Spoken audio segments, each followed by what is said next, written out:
అందగాడు అందరివాడు అందుబాటు బంధువు వీడు రేవు పక్కరే పల్లెకు నచ్చిన చెలికాడు పంచదార నవ్వుల వాడు పాతికేల పండుగ వీడు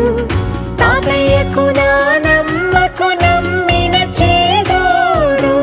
ఉక్కు పాలే గోదారై ఊపిరి గాలే గోదారై